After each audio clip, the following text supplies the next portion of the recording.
हमारा आज का पाठ है फणीश्वर नाथ रेणु द्वारा रचित पहलवान की ढोलक। पहलवान की ढोलक फणीश्वर नाथ रेणु द्वारा रचित कहानियों में से एक श्रेष्ठ कहानी है। यह आंचलिक कथाकार माने जाते हैं। प्रस्तुत कहानी उनकी एक आंचलिक कहानी है जिसमें उन्होंने भारत पर इंडिया के छा जाने की समस्या को प्रतीकात्मक रूप से अभिव्यक्त किया है। यह व्यवस्था बदलने के साथ लोक कला और इसके कलाकार के अप्रासंगिक हो जाने की कहानी है। यह कहानी मुख्य रूप से लुट्टन नाम के एक पहलवान की जिजीविषा और हिम्मत की का वर्णन करती है। आइए अब कहानी को देखते हैं। गांव में हैजा और मलेरिया बुरी तरह फैला हुआ था। रात का अंधकार और भयानक सन्नाटा। आकाश में तारे चमक रहे थे। इसके अतिरिक्त प्रकाश का नाम नहीं था क्योंकि रात्रि अमावस्या की थी। जंगल से गीदड़ उल्लुओं की डरावनी आवाज़ें वातावरण की निस्तब्धता को यदाकदा भंग कर देती थी। झोपड़ियों में पड़े मरीज हरे राम ही भगवान की टेर लगा रहे थे। बच्चों के निर्बल कंठों से माँ माँ की चित्कार के साथ रोने की आवाज़ें आ रही थी। कुत्ते जाड़े के कारण राख की ढेरी पर शरीर को सिकोड़ कर पड़े थे। जब वे रोते थे तो वातावरण में दहशत हो जाता था, यानी दहशत फैल जाती थी।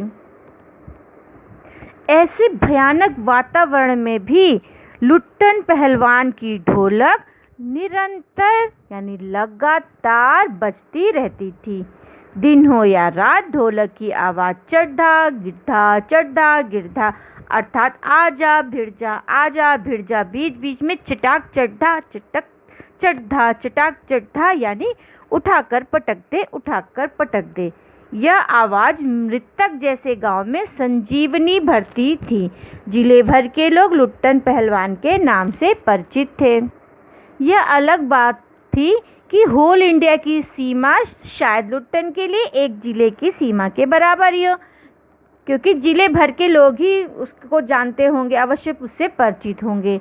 आगे यहाँ पर उसके बचपन की बात बता रहे, लुट्टन के बचपन की बात बता रहे हैं।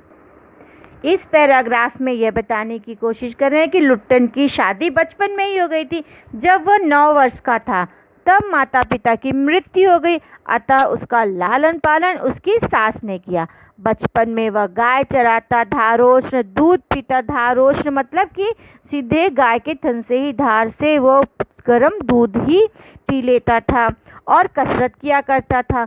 गांव वालों से सास को मिली तकलीफ़ों का बदला लेने की आकांक्षा ने उसे पहलवान बना दिया। अब वह कुश्ती लड़ने लगा था।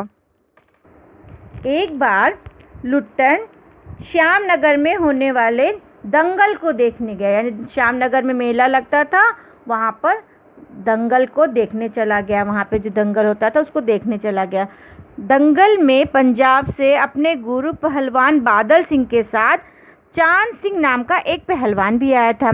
उसने अपनी उम्र के सभी पहलवानों को पछाड़कर शेर के बच्चे की उपाधि प्राप्त की थी। चांद सिंह से भिड़ने की हिम्मत किसी पहलवान में न थी। वह अजीब सी किलकारी भरता रहता था और अखाड़े में अपना घूम कर अपराजित होने की घोषणा करता रहता था। बीच बीच में मतलब दहाड़ता फिरता था, वहाँ गोल गोल घूमकर बोलता था कि मुझे कोई पराजित नहीं कर सकता। श्यामनगर के जो राजा थे वो चांद सिंह को अपने राज दरबार में रखने की कोशिश सोच ही रहे थे। जब तक वो कुछ करते उसके पहले लुट्टन ने उस शेर के बच्चे को चुनौती दे दी।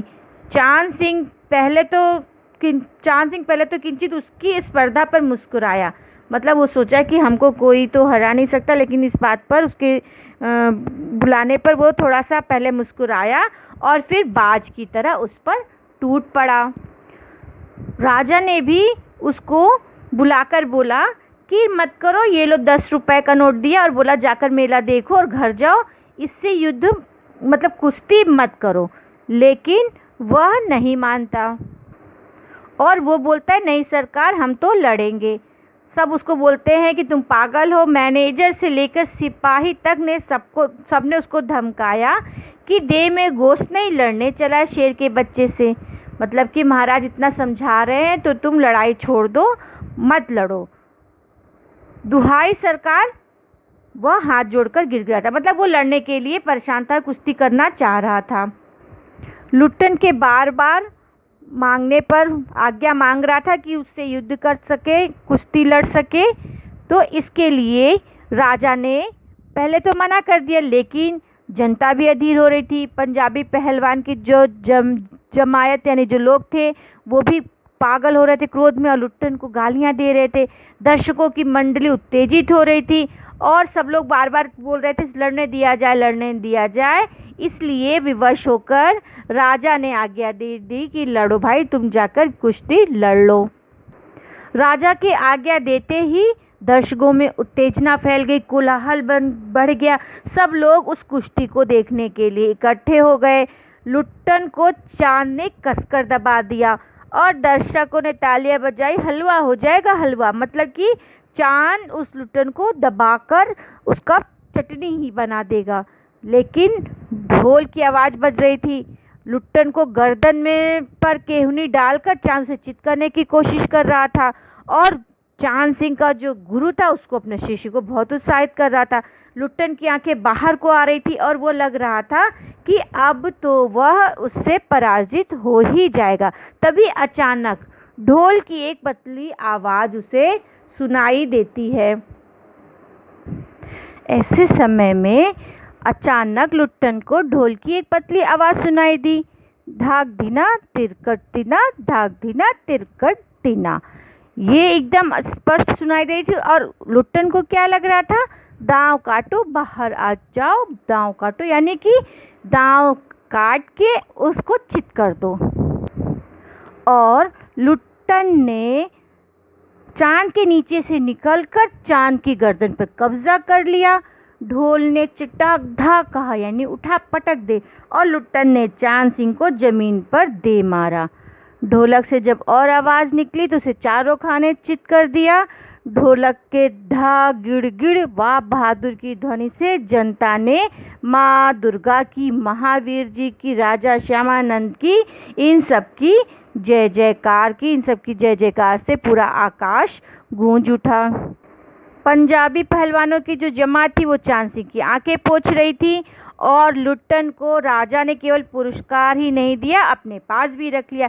इस प्रकार लुट्टन राजा का पहलवान यानी राज पहलवान हो गया और सब उससे लुट्टन सिंह कहकर पुकारने लगे।